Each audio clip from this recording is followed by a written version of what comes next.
Les troupes de Richepanse l'encerclent de plus en plus.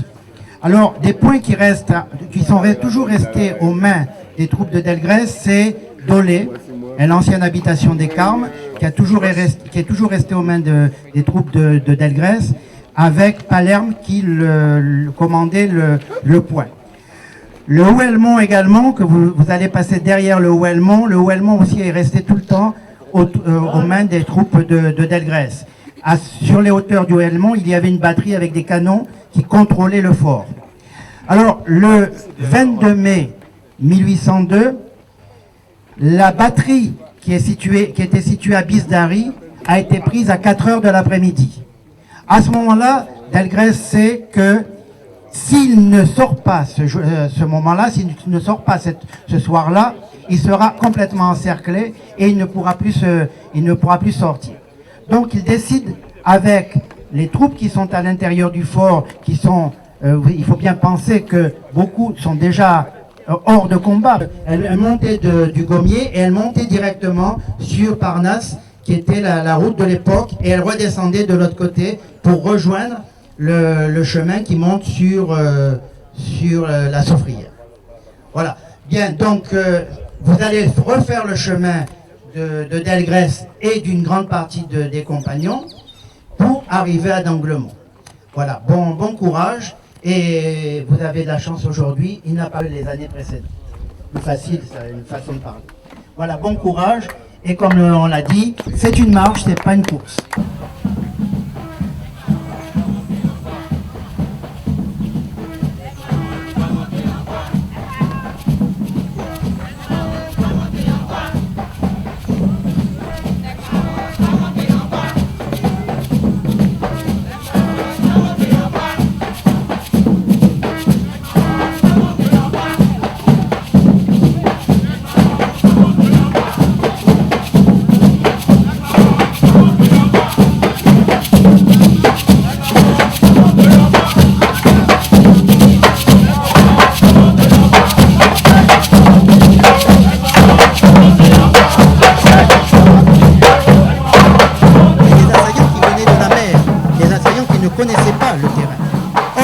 N'oubliez pas que Delgrès avait en face de lui des gens qui connaissaient le terrain.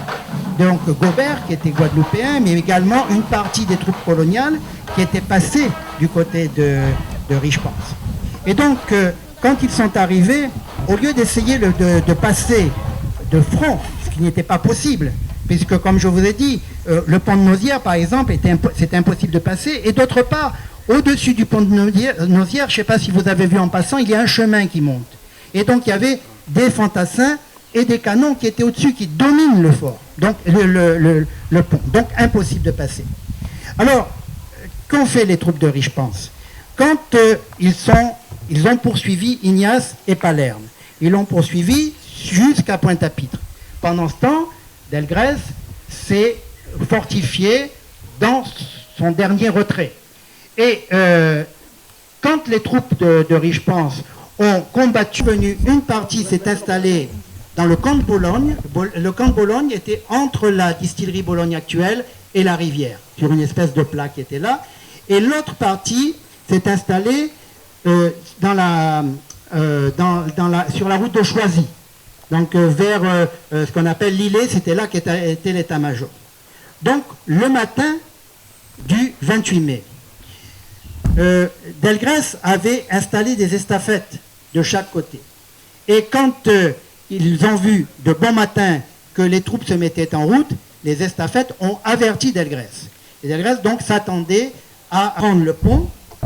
Ils ont laissé un canon et des hommes vers le pont de Nausière, en sachant que pour empêcher les gens de sortir, et ils ont continué sur le Mort-Noël et vers la trace que l'on appelle actuellement trace Delgrès. Oui, en effet, c'est une marche magnifique.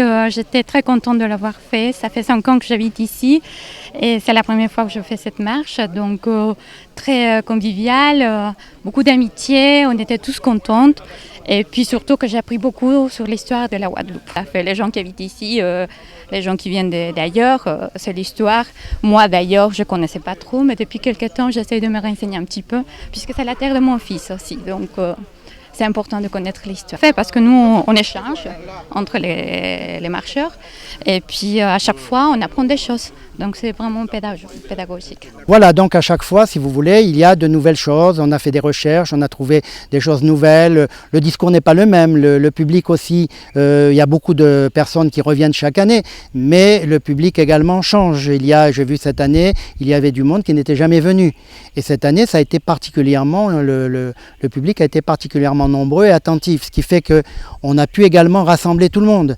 Donc ce qui fait que progressivement, cette histoire, qui est une histoire, disons, quand même vitale pour la Guadeloupe, cette histoire est rappelée et reconnue. Et donc on pense qu'un jour ou l'autre, on arrivera quand même à faire quelque chose de plus conséquent sur les lieux d'englement. Matouba est quand même une histoire particulière. C'est une paroisse qui a été créée en 1765 pour des Allemands qui revenaient de Kourou, où ils avaient essayé de s'implanter. C'est une zone également qui a été pendant très longtemps, jusqu'en 1719, qui a été en bois debout, comme on disait, en bois, parce que ça avait été retenu par Charles Louel.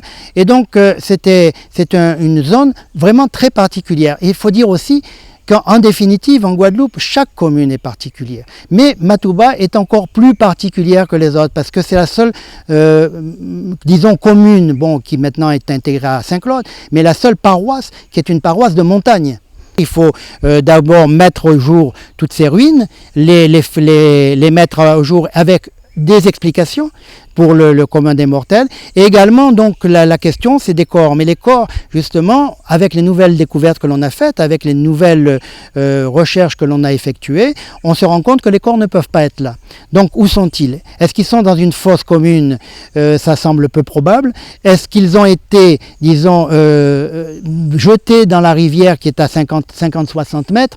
Ça, c'est à craindre. Et donc, on se demande si un jour, on retrouvera quelque chose. Mais il y a quand même des sondages à faire, des fouilles à faire pour essayer de retrouver et de retracer une histoire la plus juste possible. Oui, bien sûr, c'est un peu l'engagement de la ville depuis plus d'une décennie, de faire vivre la mémoire de nos héros et particulièrement de Delgrès, et surtout de faire naître ici à Saint-Claude un territoire d'histoire, une terre d'histoire. Et c'est absolument fabuleux de voir, disons, les compatriotes répondre massivement à notre invitation. Et quand on sait qu'il y a des Saint-Franciscains, des Mouliens et bien d'autres amis qui sont venus et parfois qui reviennent, je crois qu'il faut saluer un peu ce désir aussi que nos amis ont de connaître l'histoire. Et parce que sur ce parcours-là, ce n'est pas essentiellement de la marche, mais aussi de l'information historique donnée par notre historien, M. Lafleur. Et c'est aussi, disons, quelques écrits avec lesquels pourraient repartir ces participants. Et je crois le dire aussi, une belle organisation bien menée par le service animation, culture, sport et bien en compagnie de l'Office de valorisation et d'animation du patrimoine. Donc c'est, disons, une organisation jusqu'à maintenant qui se passe sans trop de problèmes. Et on verra un peu en faisant le point ce qu'il a lieu d'améliorer. C'est sûr qu'on peut toujours améliorer certaines choses. Eh bien sûr, disons, c'est presque la philosophie de la ville, toujours chercher à faire mieux, toujours chercher à faire plus. Et le public qui répond, qui vient parfois pour découvrir et qui vient aussi pour encore apprendre, nous avons le devoir de faire mieux chaque année. Et nous avons le devoir maintenant de pouvoir organiser autrement le lieu d'accueil.